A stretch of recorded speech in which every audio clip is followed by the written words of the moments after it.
ဘဝမှာမစုံစည်းသင့်ပဲစုံစည်းခဲ့ကြရတဲ့လူဆိုတာမရှိပါဘူးတကယ်တော့လူတစ်ယောက်နဲ့တစ်ယောက်စုံစည်းကြရတယ်တွေ့ကြုံကြရတယ်ဆိုတာကစုံစည်းရမယ့်အကြောင်းတရားတွေပါလာခဲ့လို့စုံစည်းရမယ့်ဝတ်ကြွေးကံကြွေးတွေရေစက်တွေပါလာခဲ့လို့စုံစည်းကြရတာပဲလေစုံစည်းပြီးကမှတစုံတစ်ယောက်ကြောင့်အဲ့ဒီလူကြောင့်တောကတွေများရတဲ့အခါဒုက္ခတွေဖြစ်ရတဲ့အခါမျက်ရည်တွေကျရတဲ့အခါ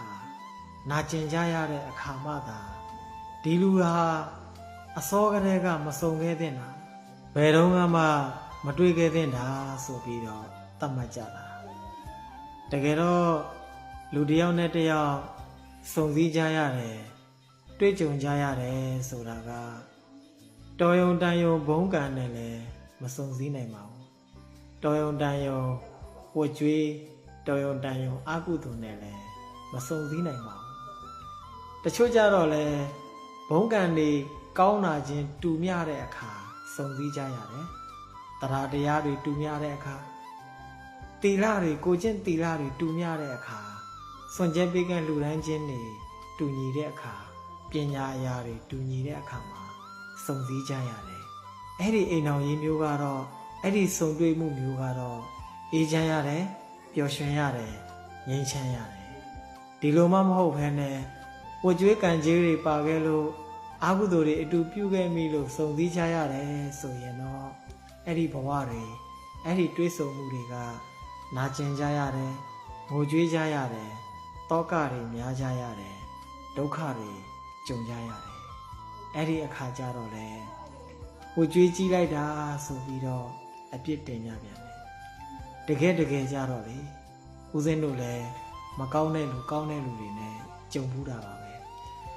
မကောင်းတဲ့လူတွေနဲ့တွေ့ကြုံရတဲ့အခါမှာကိုကလက်ရှိပြစ္ဆုတ်ပံမှာကောင်းနေတယ်ဆိုရင်အတိတ်ကငါမကောင်းခဲ့လို့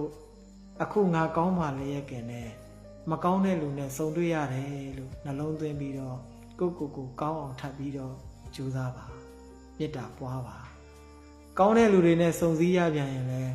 ငါအတိတ်ကလည်းကောင်းခဲ့လို့လက်ရှိပြစ္ဆုတ်ပံမှာလည်းငါကောင်းအောင်နေမယ်အတိတ်ကကောင်းခဲ့လို့ကောင်းတဲ့လူနဲ့စုံစည်းရတယ်ကိုချင်းသီလတွေကောင်းလို့ကောင်းတဲ့လူနဲ့စုံစည်းရတယ်ဆိုပြီးတော့ကိုချင်းသီလတွေထပ်ပြီးတော့ကောင်းအောင်ကောင်းတဲ့ထက်ကောင်းအောင်ကြိုးစားပြီးတော့နေပါဘဝမှာလေဘလို့လူမျိုးနဲ့ပဲစုံမစုံသင်မဲနဲ့စုံစည်းခဲ့ရတယ်အစာကလေးကကိုမစုံစည်းခဲ့တဲ့နာဆိုပြီးတော့ကံကြမ္မာကိုလည်းအပြစ်မတင်နဲ့အဲ့ဒီမကောင်းတဲ့လူတွေကိုလည်းအပြစ်မတင်ပါနဲ့ကောင်းတဲ့လူတွေနဲ့တွေ့ချင်ရင်ကိုချင်းသီလတွေကောင်းအောင်စိတ်ကောင်းထားပါမကောင်းတဲ့လူတွေနဲ့တွေ့ရပြီဆိုရင်လည်းငါကိုချင်းသီလတွေငါကောင်းအောင်နေဖို့လိုအပ်သေးတယ်ငါစိတ်ကောင်းစေတနာကောင်းနေထားဖို့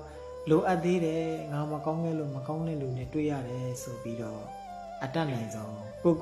ကောင်းအောင်အမြဲတမ်းပြင်ဆင်ပြီးတော့နေပါဒါကြောင့်မစုံစည်းသင့်ပဲစုံစည်းခဲ့ရတယ်ဆိုတာဘယ်သူတဦးတယောက်မှမရှိပါဘူးစုံစည်းသင့်လို့တွေ့ဆုံသင့်လို့ကို